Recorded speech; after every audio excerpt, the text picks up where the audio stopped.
আসসালামু আলাইকুম। ওয়ালাইকুম। কেমন আছেন? আলহামদুলিল্লাহ। আচ্ছা, আপনার পিছনে অনেক ভাইদের দেখতেছি গাভী দহন করতেছে। আসলে এই যে গাভী দহন করতেছে, গাভী দহন করার মধ্যে আলাদা কোনো নিয়ম কানুন আছে কিনা, বা খামার পরিচালনার ক্ষেত্রে কি কি নিয়ম মানা উচিত, বা একটা খামারের সফলতা অর্জন করতে গেলে তার পেছনে আসলে মূল কারণ কি? প্রিয় খামারি ভাইয়েরা এবং নতুন উদ্যোক্তা, যারা উদ্যোক্তা হবেন, করতে চান, সবাইকে, যার দেশবাসী সবাইকে জানাচ্ছি আসসালামু আলাইকুম। আপনারা ভালো থাকেন, সুস্থ থাকেন, এই দোয়া করে আমার জন্য দোয়া করবেন। এই দোয়া কামনা করে শুরু করছি আজকের অনুষ্ঠান। জাকির ডেয়ারি ফার্মের 2-4টি কথা মন দিয়ে শুনবেন। আমার পিছনে তো গরু দেখছেন, আলহামদুলিল্লাহ। যেমন আমার গরু যেমন আমার রাখালগুলো ফলো করছেন, যে যেমন আমার গরুর স্বাস্থ্য তেমন পরিপূর্ণভাবে আমার রাখালের স্বাস্থ্য। আমার একটা রাখালে কান্দে, আসলে কান্দে না, ওর মুখটা এরকম বেজার থাকে সবসময়। এই যে আপনার ডাইনমুরা যে ছেলেটা, ওরা বলছেন, অবশ্য এসব পোলাপাইন দিয়ে খামার করতে হবে, ভালো মানের পোলাপাইন দিয়ে খামার করতে হবে। ভালো পোলাপাইন দিয়ে খামার করলে, এবং যারা গরুর সম্বন্ধে বোঝে, গরুর সম্বন্ধে আইডিয়া আছে, তারা তাকে নিয়ে যদি খামার করলে গরু ভালো থাকবে এবং খাবার ডেভেলপ হবে। তাই আপনাকে বলবো, আপনারা খামার করার আগে আপনারা ভালো গরু বাছাই করুন, এবং ভালো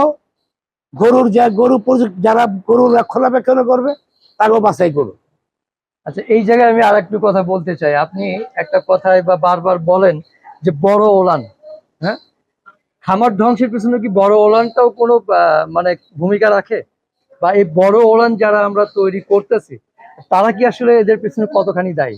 আরে ভাই, আমি তো ওইভাবে বলি নাই। বড় ফার্ম, বড় ওলান হইলে যে কি হবে তা তো না। আপনার মনে করছো দুধের হিসেব কিতাব করবেন, আপনার সাইওয়াল বিটের দুধ ওলান বড় হবে, হলস্টাইন ফ্রিজিয়ানের দুধ ওলান ছোট হবে। ওলানে দায়ী না, দায়ী হলো জাতে ওর জিনে। যেমন 100% আপনার মনে করছো যদি হলস্টাইন ফ্রিজিয়ান হয়, ওর ওলানের দরকার নাই। ওর জাত যদি ঠিক থাকে, জাত যদি দিক ঠিক থাকে, তাহলে মনে করছো ও ভালো দুধ দিবে, ও আপনার ভালো সার্ভিস দিবে, ভালো বাচ্চা হবে। তাই আপনার মনে করছো হলস্টাইন ফ্রিজিয়ান বাছাই করবেন। আসলে বাংলাদেশে এখন পর্যন্ত হলস্টাইন ফ্রিজিয়ানই বেস্ট আমাদের জন্য। হ্যাঁ, 100% বীজ। আপনি আমাকে প্রশ্ন করছিলেন 100% বীজ দিলে কি সুবিধা কি অসুবিধা। আপনার ওই কথার উত্তর দিয়ে দেই। 100% বীজ দিলে যখন বাচ্চারা দুনিয়াতে আসবে, তখন বাচ্চারা অতিরিক্ত চাপ হইতে পারে, অতিরিক্ত পাতলা পায়খানা হইতে পারে, ডায়রিয়া দেখা দিতে পারে। তাই আপনার 15-20 দিন পর্যন্ত বাচ্চারা খুব খেয়াল রাখতে হবে। ডায়রিয়া যদি হয়, ডায়রিয়াকে কাছে দুধটা বাচ্চারা বাড়ি দিতে হবে, ওর বাচ্চারা খাওয়াইতে হবে দুধটা। তাইলে আপনার মনে করছো আপনার বাচ্চারা যদি আপনি সাপোর্ট দিতে পারেন, 100% বেস্ট বেস্ট বেস্ট 100% বাচ্চা ছাড়া আপনি বাংলাদেশ ডেয়ারি সেক্টরে দুধের 6 লাখ বাড়াইতে পারবেন না। আপনার এই অভিজ্ঞতা আজকে দীর্ঘ দিনের। আমি 100% ছাড়া বীজ দেই না, 100% ছাড়া আমি গরু পালি না। কারণ 100% যে দুধের সার্ভিস দিবে, ওর যা বডি থাকবে, এটা মনে করছো 70%, 80%, 90% থাকবে না। তাই আমার বডি দরকার, আমার দুধ দরকার। আমার গরু দীর্ঘদিন দুধ দিবে, আমার ফার্ম আগে বাড়বে। আচ্ছা, এই যে 100% বীজ দেওয়ার ক্ষেত্রে আসলে গরুটা নির্ণয় করবে কিভাবে? এটা কি ওয়েট অনুযায়ী, বডির স্ট্রাকচার অনুযায়ী, না আসলে মূলটা কি একটু যদি? আসলে আপনারা মনে করছো 100% একেবারে ওইরকম ছোট মোটো কোনো গরু আপনি দিয়ে বাংলাদেশে এখন নাই। আপনি 100% বীজ দিতে হলস্টাইন ফ্রিজিয়ান লাগবে, খরচ দিলে সমস্যা নাই। কিন্তু বাচ্চার 100% বীজ দিলে বডির একটু ভালো লাগবে। যেমন প্রথমে গিয়ে যে গরুটা দেখতেছেন দোয়াইতেছে, এটা 100% গাভী, 100% বীজ দিছে। কালকা গাভীটা বাচ্চা দিছে, ওটা বলছে বাচ্চা দিছে। বাচ্চা দিতে গিয়ে মনে করেন বিশাল একটা বাচ্চা হয়েছে। বাচ্চাটা হয়েছে কমসে কম 80 কেজি ওজন। এই গরুটা প্রথম বাচ্চাটা বার করা, 100% বাচ্চারা বার করা একটু শক্ত, এটাকে একটু কষ্ট হবে। বাচ্চারা নতুন গরু, তখন আমরা এই 2 হাত ভিতরে যায় না, ভিতরে মনে করেন তেল তেল মাইকা বিজলিং দিয়া এটাকে পাম্পচার কইরা জায়গা আস্তে আস্তে আস্তে ফয়লা কইরা এটা ডেলিভারি করাইতে 2 ঘন্টা 2.5 ঘন্টা সময় লাগছে। আল্লাহর রহমতে গরু এবং বাচ্চা দুইটাই সুস্থ। এগুলা বাচ্চা হইতে, বাচ্চা বার করতে, এগুলা মনে করেন মানুষের যারা খামার করে তাদের ব্রেনে থাকতে হবে, অভিজ্ঞতা থাকতে হবে। তাহলে আলহামদুলিল্লাহ কোনো সমস্যা নেই। মেন সমস্যা হলো বাচ্চা বার করবেন এবং এই বাচ্চারা সকাল বিকালে পর্যবেক্ষণ রাখবেন।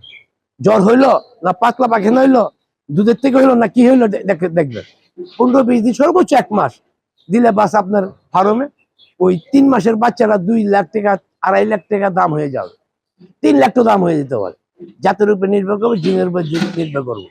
তাই এখন আমি আমার থিওরিতে আমি তো আর বাংলাদেশের ডাক্তার, বড় বড় ডাক্তার না। বাংলাদেশের মনে করেন লাইফ যারা আছে তারা এটা মাইনে নিতে চায় না। আমার আজও কাল হোক মাইনে নিতে হবে। যেমন আপনার মনে হয় সাভার ডায়েরি ফার্মে এখন 100% সার নিয়ে আসছে, কথা বুঝছেন। কিন্তু আমার লোক একসময় এটা কথা কাটিত, খুব কাটাকাটি তো, কিন্তু এও নিয়ে আসবে মানুষ বুঝবে। এখন টেকনোলজির যুগ। একসময় টেকনোলজি আগে ছিল না, টেকনোলজি খুব একটা বোঝার ছিল না। এখন টেকনোলজি যে খুব গুরুত্বপূর্ণ একটা বাহক, এটা সবাই বোঝে। আচ্ছা, এই জায়গায় আমি আরেকটু আপনার কাছে জানতে চাই, এই যে সাভারের কথা যেহেতু আসলো, যে বীজ নিয়ে আসা, আমরা বরাবরই বহির্বিশ্বের উপর নির্ভরশীল। আমরা কি সেই সার গরু নিজেরা প্রস্তুত করে, নিজেরা সিমেন্ট কালেকশন করে উন্নয়ন করতে পারি কিনা? বেশ সুন্দর কথা। হ্যাঁ প্রিয় খামারি ভাইয়ারা, আমার খেটে খাওয়া মানুষরা একটু কথা শোনেন, এবং পাশাপাশি বাংলাদেশের যারা ডায়েরি সেক্টর নিয়ে কাজ করেন, সরকারি আমলারা, তারাও জেনে রাখেন, দেশটাকে লুট করে খায়েন না, কামড়ায় খায়েন না, চেটে খান। যেমনটা এই যে ভাই প্রশ্ন করলো যে আমরা কেন বিদেশেতে নির্ভরশীল। এই যে সার আপনারা যে 20টি টিউব কি ভরছেন পলিথিনের ভিতরে, কে এই পলিথিনটা একটু ভালো দেওয়া যায় না? এই যে যা সামগ্রী আছে এগুলো একটু ভালো করা যায়, কিন্তু সবাই যদি লুটপাট করে খান তাইলে দেশ সবাই খালি কামড়া খাবেন। বাংলার মাটি একদিন এমবি শেষ হয়ে 8 লিগি মহাসাগর হয়ে যাবো। কামড়া খায়েন না। আসুন, যারা আমলার আছেন এবং দেশবাসী যারা মনে করেন দেশ গড়া কারিগর, যারা মনে করেন সংসদে বসছেন, সবাই 4টে মাইটে খান, আমাদেরকে একটু বাঁচতে সময় দেন। আমাদেরকে মনে করেছ আমরা শুধু খেতে যাবো, ফজা পাই মজা মারবো, এখান থেকে একটু বিরত করেন। আপনারাও খান, আমাদেরকে বাঁচান, তাইলে দেশটা এগিয়ে যাবে, দেশটা ডেভেলপ হবে। বৃহত্তম খাত ডায়েরি সেক্টর বাংলাদেশে। এই ডায়েরি সেক্টরটা খেটে খাওয়া মানুষের কোনো দাম নাই। এই যে নতুন সরকার আজকে 1 বছর উপদেষ্টারা আসলো, ভাবলাম যে তারা একটু আমাদের দিকে, আমাদের চোখ তুলে তাকাবে। আশায় ছিলাম, আশায় বুকটাকে পেতে রাখিছিলাম যে কেউ আমাদেরকে মনে করে সান্ত্বনার পানি হৃদয়ে ফু দিবে না। আজও পর্যন্ত পেলাম না। আমার ব্যবসার প্রতিষ্ঠান জায়গা জোগা সব লুট হয়ে গেল। আজও পর্যন্ত সমস্যা যেতে পারলাম না। কেস একটার পর একটা চলছে। এখন আমার মতো আনোয়ার গুলো যদি দেশে নিঃশেষ করে ফেলেন, সরকারি আমলারা যারা দেশ গড়া কারিগর, উপদেষ্টারা যদি আমাদেরকে বাঁচা না রাখেন, কে বলবে নারায়ে তাকবীর আল্লাহু আকবার? কে বলবে একতার বলে বলিয়া দাও, আকাশে বিজয় নিশান উড়াও? কে বলবে বলেন তো দিয়ে? উপদেষ্টারা আমাদেরকে বাঁচান, আমরা বাঁচতে চাই। আমরা এই দেশের নাগরিক, আমরা এই দেশের দেশ গড়া কারিগর, ডায়েরি সেক্টরের ব্যক্তিরা, কথা বলছেন। আজকে নতুন নতুন খামারিরা খামার করে টিকতে পারতেছে না, কারণ তারা বুঝতে পারতেছেন না, কেউ বুঝানোর মানুষ নাই। সরকার মিলিয়ন টাকা খরচ করতেছে, যে ডেয়ারি সেক্টরকে এগিয়ে নেওয়ার জন্য, কিন্তু কাজে আসতেছেন কেন? খালি লুটেরা লুটেরা লুটেরা, লুটে খান, কামড়ায় খান, কামড়ায় খা, বাদ দিন চেটে খান।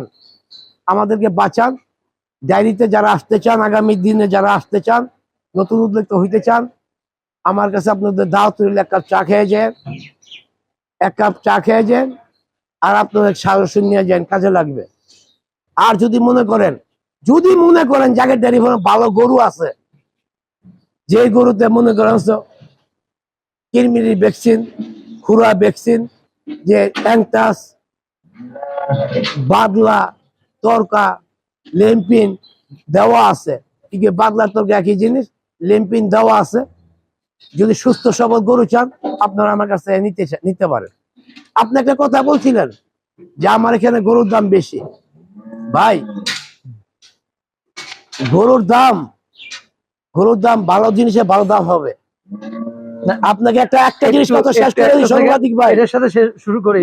এটা আমার কথা না, ক্রেতারা বলেছেন, এবং তারা বলছেন যে আরে ভাই, এটা তো আপনার গোছানো লাগবে না, আমি বলতেছি। একটু ধরে দিন। আপনি যে বলতেছেন আপনি বলতে পারবেন না, আমারে বলতে দেন। আচ্ছা ঠিক আছে, বলেন। আমারে বলতে দেন, আমি বলে দিই, আপনার কথাটা বলে দিই। আচ্ছা বলুন তো দেখি, আপনারা যে রাস্তাঘাটে যে কানের জিনিস, গলার জিনিস, নায়ের জিনিস, মাথার জিনিস, পায়ের জিনিস বিক্রি হয়, রাস্তাঘাটে যে বিকে, ওই কি করে ডাকে? কি করে রাখে? রেসপিটা, রেসপিটা লাগবুদি, রেসপিটা। আচ্ছা, যারা স্বর্ণ লয়ে বসে রয়েছে বাইতুল মোকাররমে, বড় বড় মার্কেটে, সে কি কয়নি আমার রেসপিটা লাগবুনি? না, হ্যাঁ, জায়গায় ডেয়ারি ফার্মের গোল্ড লয়ে বসে রয়েছে, গোল্ড। এটি শুধু গরু না, শুধু গরুর নামে পরিচয় গোল্ড। এই গোল্ড নিতে গোল্ডের টাকা দিতে হবে, বুঝতে পারছেন? আপনার দেখেন যারা দেনগা জুম করে ক্যামেরা কইরা এতারে দুধ, এত বড় ওলান, এমবে দেয়, এটা নিয়ে 30 কেজি দুধ হইব, দাম 2 লাখ টাকা, 45 স্টেম করে দিব, হ্যান করবো ত্যান করবো। আমি কোনোদিন বলবো না, কারণ গাই গরু যে পালতে পারে আর যে চিনতে পারে, যার চিনার দরকার আছে, সে তো আমার কাছে আসবে। আমার কাছে জ্ঞানী মানুষ দরকার। আমার গরু নিতে যারা বোঝে তাদের দরকার। যারা বোঝে না, ওই বিদেশের কাছে আমি গরু বেশি না, কারণ ওরা বেকুব। আমি বলবো না বেকুব, কেন বেকুব? ওরা ক্যামেরা দেখে অনেক জায়গায়, নামগু বলবো না, ক্যামেরায় গরু বাসুরে দাঁড়া গাবিতে বড় দেখে বিদেশে টেয়া পাঠায় দেয়, গরু টেয়া পায় ভাই, গরু বাইক পাঠায় দেয়, এসে জামাই বউ শুদ্ধ কান্দে। কেমনে কান্দে জানেন? বউ কান্দে বাইক বইয়া, জামাই কিন্তু কান্দে বিদেশে বইয়া, জামাই কান্দে বিদেশে বইয়া। এটা পাইনটা বইরা নিছে ড্রামটা, জামাই কান্দে বন্ধ করছে বিদেশে বইয়া। হায়রে কি করলাম, কটা টাকা কামাইলাম, শেষ করে লাইলাম। খামারে গরুগুলা শেষ করে দিল। গরুগুলা শুধু গরুগুলার দোষ না, দোষ ভাই তোমারও আছে, তোমারও দোষ আছে, কারণ বিদেশে তুমি মোবাইলে গরু কিনে কেন? এই জন্য আমি একটা গরু আজ পর্যন্ত প্রবাসীর কাছে বেশি নেই। কত ফোন দেয়, কারণ প্রবাসী বুঝবো না। প্রবাসীরা গরু নিতে হইলে আমার কাছে গরু নিতে হইলে গার্জেন আইতে হইব, দেখবো, হেরা দেখাইবো, বাস গরু কিনবো। কারণ আমি প্রবাসে জানি, প্রবাসের থেকে কত কষ্ট, কামাইতে বহুত কষ্ট ভাই, বহুত কষ্ট। এমন মনে করেন দেখা গেছে যে 10টা রিয়েলের লেগে সৌদি আরবে 10টা রিয়েল লেগে হাম্বা হাত ঢুকায় দেয়, কারণ 10টা রিয়েল অনেকটা টাকা খরচ করতে গেছে, টাকা দরকার। এই টাকা আজকে মনে করো আমি যদি চিপে খেয়ে ফেলি, পরে যদি একটা মাথায় বাড়িতে দিয়ে হয় না, এটা হয় না। তাই প্রবাসী ভাইকে বলবো, আমার কাছে যদি আপনারা মোবাইলে বিরক্ত করবেন না, গরু দেখান ভাই, গরু দেখান, এই গরুটা কি দাম বলেন না, আপনার গার্জেন পাঠায়েন, তারা ফোন দরকার পরে এই সময় বলে আমি দেখাবো, কিন্তু আপনারা এইভাবে আমার বললেন না। আর মোবাইলে গরু দাম জিজ্ঞাসা করবেন না। আমার বয়স 78, ডাক্তারের কথা বলা নিষেধ, তবু বলি, কিন্তু মোবাইলে ঠিকানা অ্যাড্রেস থাকবো, অ্যাড্রেস দেখে জায়গার ডেয়ারি ফার্ম ভিজিট করে যাবে। ভিজিট করে যদি আপনার ভালো লাগে নিলেন, না চা খেয়ে গল্প করে গেলেন, একটু জেনে গেলেন, বুঝে গেলেন। যারা বুঝেন না ব্যক্তি, তারাই মনে করেন জায়গার ডেয়ারি ফার্মে আসবে। কেন আসবে? তারা জানে জায়গার ডেয়ারি ফার্মে গরুর নামে গরু বিক্রি হয়, আবার গরুর নামে মনে করছে গরুর নামে গরু বিক্রি হয়, গোশ বিক্রি হয়। কারণ হইলো আমার ভালো সুস্থ সুস্থ সবল গরু, ভালো মানে গরু, ভালো মানে গরু নিতে হলে ভালো মান টাকা লাগবে। আর আপনারা সবাই যারা ফার্ম করেন ঘাস করুন, ঘাসের বিকল্প নাই, ঘাস খের রাখবেন এবং দানাদার দিকে একটু কম জামায় পড়বেন, ডাক্তারের খরচ যেন কম হয় দিয়ে খেয়াল রাখবেন। এবারে শেষ করছি, আসসালামু আলাইকুম।